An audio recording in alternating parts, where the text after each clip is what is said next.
Very good afternoon. You're watching the newsroom right here on ET Now. I'm Ajay Sharma. Today, it appears that there is a short covering bout which is at play in the market. So the one-sided fall which we were seeing has got arrested.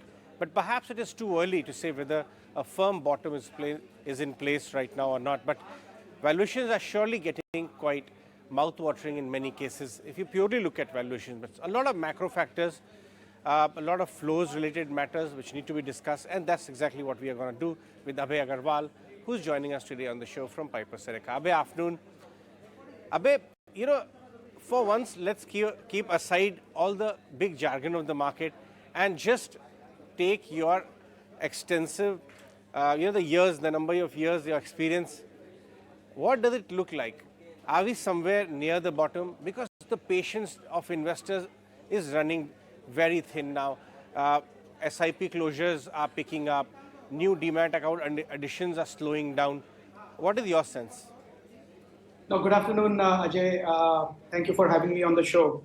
You're absolutely right. I think there is a fatigue, with investors, even die-hard investors who have not seen any returns from the markets, while on the other side you have fixed income opportunities that are giving good returns, from historical benchmark perspective.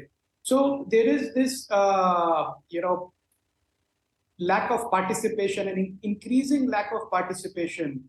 From my experience of 30 years of investing in Indian stock market, I can say that whenever I have seen this fall in participation, that there is a large number of investors who may have cash, but they are sitting out because every time they buy something, sooner than later it is at a lower price. And I think people just give up bottom fishing after a point of time. And I think that's where we are in terms of not only the sentiment in India, but globally what is happening. And it's been one series of, bad or tough news after another right from December. So you're absolutely right, Ajay, in your assessment that there is a fatigue. And I think that fatigue and that lack of participation, and plus this sharp volatility, daily volatility, not only in Indian markets, but global markets, gives me the confidence to say that we are closer to the bottom than ever. That we don't know, maybe there will be one sharp sell-off probably, but I think we are closer to it than ever because there is lack of participation. Even at very, very juicy valuations, we are not seeing as much of long-term investor participation right now. Right. Abhay, what has the activity been at your own fund? Had you raised some cash levels, opportunistic cash levels till some time back, which you are deploying? Are you getting top-ups from your clients, or you are calling them to call for money? These are great times not to be missed. What kind of flow activity is happening? Yeah, so Ajay, we did create some cash in the portfolio, but not much, about 10% of the overall portfolio by exiting two companies that we held for a long period of time. And these companies were very good, but we saw near-term headwinds, so that's the reason that we exited them. And we have added two new companies, which are both, one is into domestic consumption play, mid small cap companies, and one is into exports. And any name which I take, Ajay, the viewer should understand that these are companies that we have a position in, or we will have a position in. So what we are seeing, Ajay, are very interesting opportunities, and that's what our research has been focused on companies that are into manufacturing space and are very competent and competitive exporters. So if you look at companies like Gokaldas, for instance, which is India's largest apparel manufacturer and exporter. So I think this company has been hit by a series of bad news over the last couple of years. But now we believe that as the commentary improves, both on the demand side and also there is a FTA support that comes in and the cost prices are coming down, I think companies like Gokaldas and other exporters of manufactured products will definitely get support that has been missing for a long period of time. The valuations are really juicy. And then we have some additions in the portfolio in companies that are focused on domestic consumption theme. Again, these companies have been beaten down, though they are leader companies, in their own segment in paints, tiles, plywood. MDF board like Green Panel.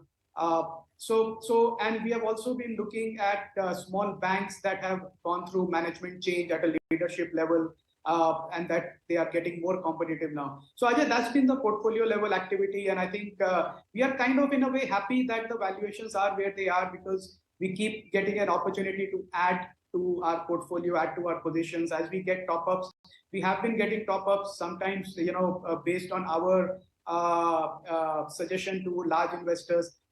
But increasingly, we are seeing investors also coming in and asking that, look, is this a good time to add to my portfolio? What would you buy? What is looking good? And then those top-ups are coming in about 5 to 10% of the portfolio. So long-term investors, seasoned investors haven't abandoned the market. In fact, they are looking at opportunistically, tactically deploying more. See that you have added Gokuldas Exports. Though I don't want to reaction the stock, but I want to understand that this is one of the premium apparel exporters which went through a bad time. Do you see 2-3 years far ahead the scenario for apparel exporters, especially in US and Europe, improve materially?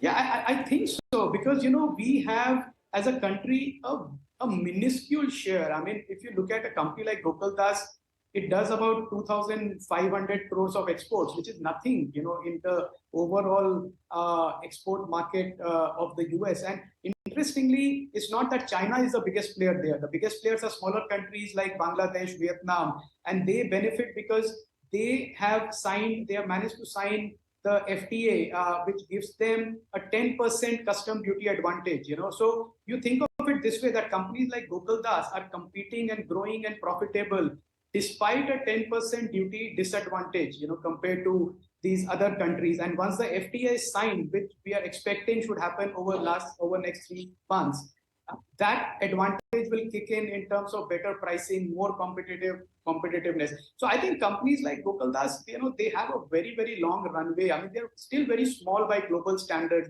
They have like a minuscule share of total exports to US of finished garments. So I think really, when I look at these companies in the small and mid-cap space, sky's the limit for them. They have got their act together. Management is good. Balance sheet is lean. Cost structure is very, very good because of the beatings they have taken. So little bit of positive demand environment, little bit of positive government support, and these companies, can really grow very rapidly. Also, I see, a lot of home improvement related names, Kajaria, Serra, a lot of panel companies, Green Lamb, all this entire home improvement space went through a very bad patch because consumption just fell off the cliff, at least if third quarter numbers were any guide.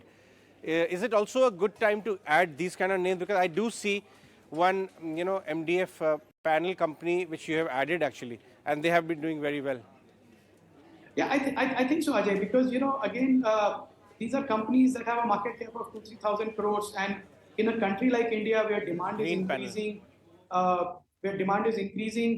at a secular level, because there are people who are going to demand better and better products. If you take a longer term view, these are very interesting entry points. These companies, again, have very solid balance sheet. They are not over leveraged. They have very strong distribution. They are market leaders in their products. All that one needs to believe in to buy these companies at these juicy valuations is that, look, I need to hold for next 3, 4, 5 years for multi-bagger returns. So I think they have had tough times. One of the biggest problem was the cost price inflation that they were not able to pass on to customers, so margins took a beating. But as we are seeing a fall in raw material prices, we will see margins going up, and we will see a more positive demand environment as we go ahead. So leaderships are already created in these industries, not easy for others to come in. So I think these are very interesting bets, Ajay. Acha, one more thing, Avendis put out a note, Abhay, yesterday saying that MFIs are slated for great times. In fact, we spoke to one of the MFIs, Shalabh Saxena of Spandan Spurti, earlier this morning. And they were saying that, if you look at the last 2 years of that company, very consistent improvement in their operational metrics. But the management is confident that next 2 years, there can be significant improvement in operational metrics at Spandana. Others also, echo the same, like some other companies as well. You have also been adding microfinance names. What is your thought process there? No, we think that Ajay, that lending at the bottom of the pyramid or close to bottom of the pyramid, done in a sensible way by experienced bankers, has a very high growth curve from here on. And the whole MFI industry had problems before COVID because of the demonetization, then because of COVID. But now they're coming out of it. The good thing is that at the bottom of the pyramid, there is demand for unsecured credit, which has high credit quality. So it's not that you're giving away money to somebody and you're incurring a high credit cost. And let's take Spandana for an example. It's run by a very experienced banker, and the whole organization has guided for a CAGR of 25% for the next 3 years. And when I look at its valuation, which is close to one-time book value, this is frankly an amazing opportunity, because investors who are distracted with or focused on large banks, I think these companies which are into very specialized high income activity will do much better. And you have multiple triggers here, because one, there is natural growth in book value, and B, if there is an expansion of the book value multiple itself, then you're looking at a multi-bagger within the next couple of years.